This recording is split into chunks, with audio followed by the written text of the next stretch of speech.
Hi, friends and family. Today is September 1st, 2016.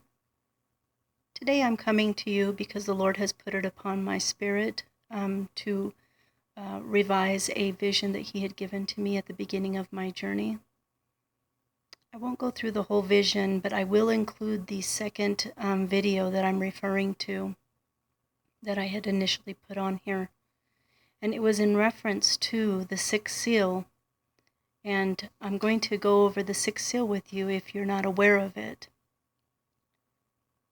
Let me just bring it up here because I'm not very good at verses as far as memorizing them.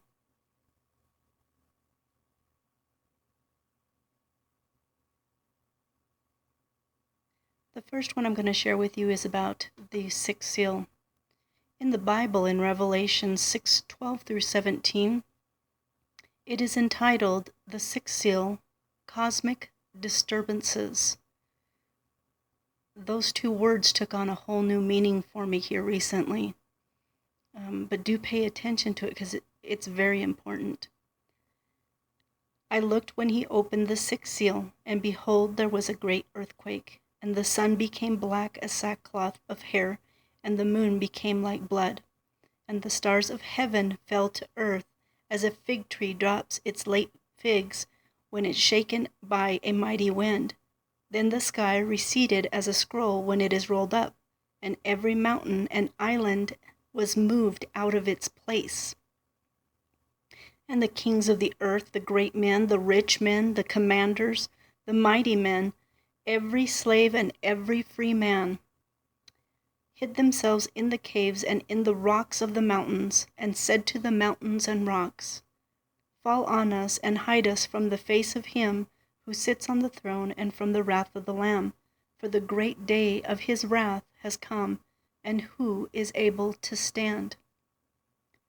That is the first verse that he wants me to reference, but also he wants me to share my second video that I did a while back.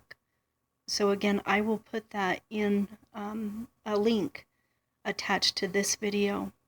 You'll have a better understanding once you see that video. It's very short. And then refer back to this verse and this other verse that he told me to go over, which went along with it. It went hand in hand, actually. That is Thessalonians 5:3. For when they shall call peace and safety, then sudden destruction cometh upon them as travail a woman with child, and they shall not escape. When you play this back, or if you're familiar with those two verses, you'll see that they virtually are hand in hand. He reminded me of this when I had that vision initially, and he's reminding me it again, which I've actually seen a pattern amongst us, the watchmen, and we've been noticing that he's been having us revisit some of our earlier visions and dreams. It's almost like he's reminding us of how it would play out and why it's significant now, is what I am getting from it. Lastly, I want to go over, I want the viewers to really just try to be a little bit patient with the watchman and be a little bit more mindful. We understand that you have questions. We have questions as well. That's a lot of the times we're in study.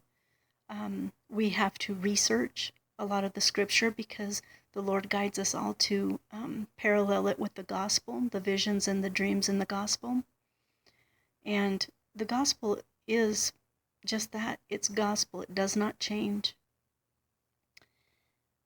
What I want to touch on is the fact that many times the viewers will come on here, and a lot of the times as a watchman, you manage you have your video manager where you can manage your YouTube. And a lot of the times what viewers don't realize is many times we will get very hateful messages in the notes saying things like, God doesn't exist. And I mean, just things that are just, they're just very hurtful, especially as a watchman. I know that I can speak for everybody in this department, but we all take it very passionately because we've been called to sound the alarm. A lot of the times in sounding the alarm, there comes a lot of ridicule, there comes a lot of speculation, and a lot of assumptions. A lot of those assumptions can be worked out.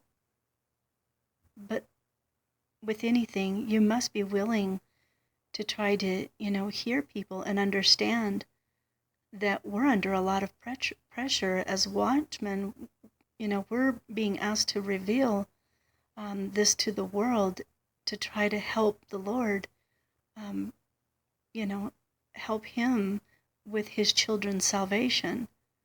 So it's not a burden, it's a heavy responsibility. It's certainly not a burden, but it's a hefty price to pay too, at times.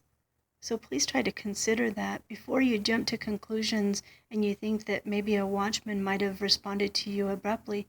Please consider at least thinking about, perhaps the times before you, how many times they had been shot down or had been spoken to in a negative light or in an accusatory light.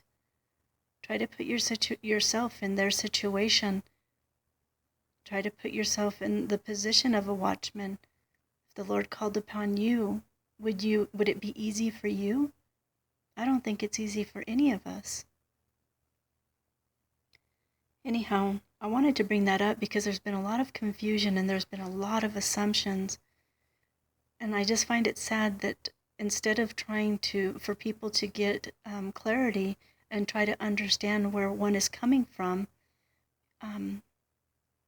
it seems to be dissolving a lot of very great relationships.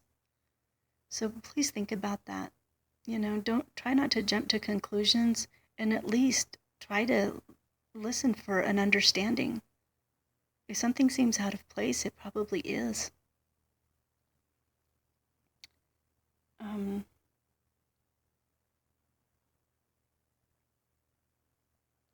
Lastly, I want to touch on something that has been talked about on here of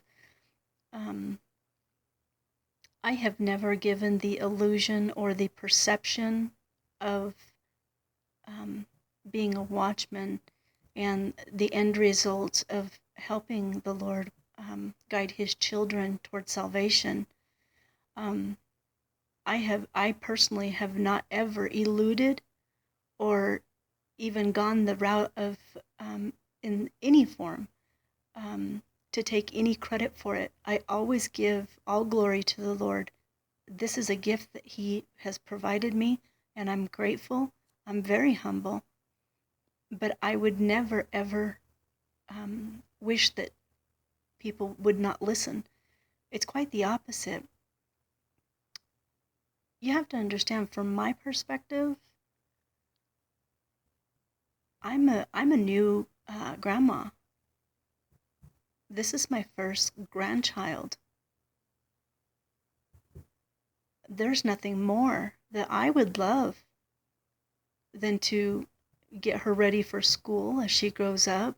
There's nothing more than I would love to raise her and watch her grow, take her to church and, dress her up. There's all of these things that I wish that I could do and that I could look forward to them. And it's not that I don't. I do. But I don't believe that the setting is going to be here. I truly believe it's going to be in heaven. That's not being negative. That, from me as a watchman's point of view, that's being realistic. Perhaps many people don't understand it and, sometimes get confused that we want to be right about these things. No, I don't want to be right about this at all. It does nothing for me. It cuts my span with my family here on earth.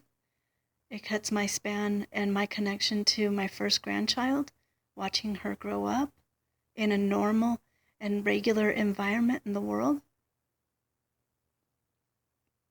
That's not what I want at all. That's not what I wish upon anybody. But as a watchman, I must sound the alarm, and I must speak what the Lord wants me to speak.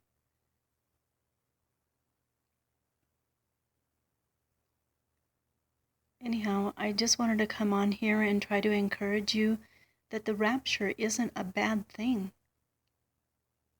Many people see it out of fear that it's some kind of bad omen. It's actually a quite beautiful thing. You know, to be in heaven where there's no animosity, there's no hatred, there's no violence. That's a beautiful thing. I just want to see if I missed anything here.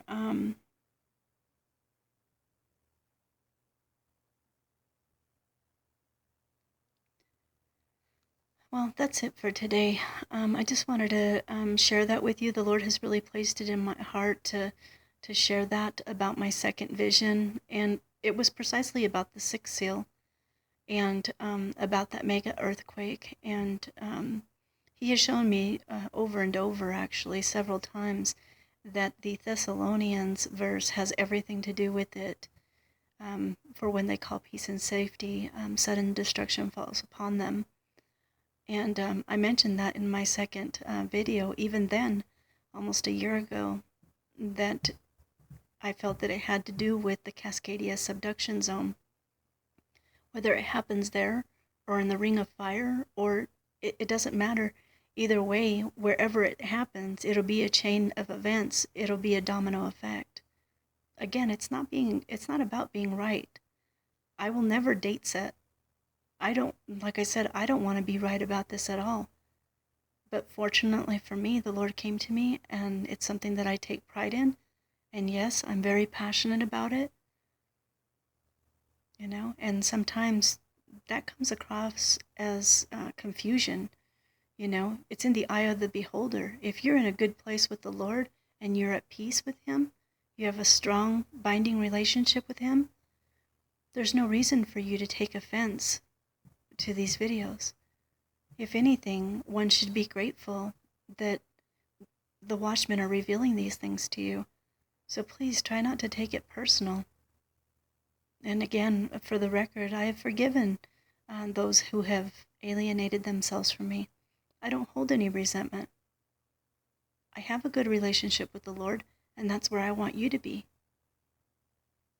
God bless you, and I love you.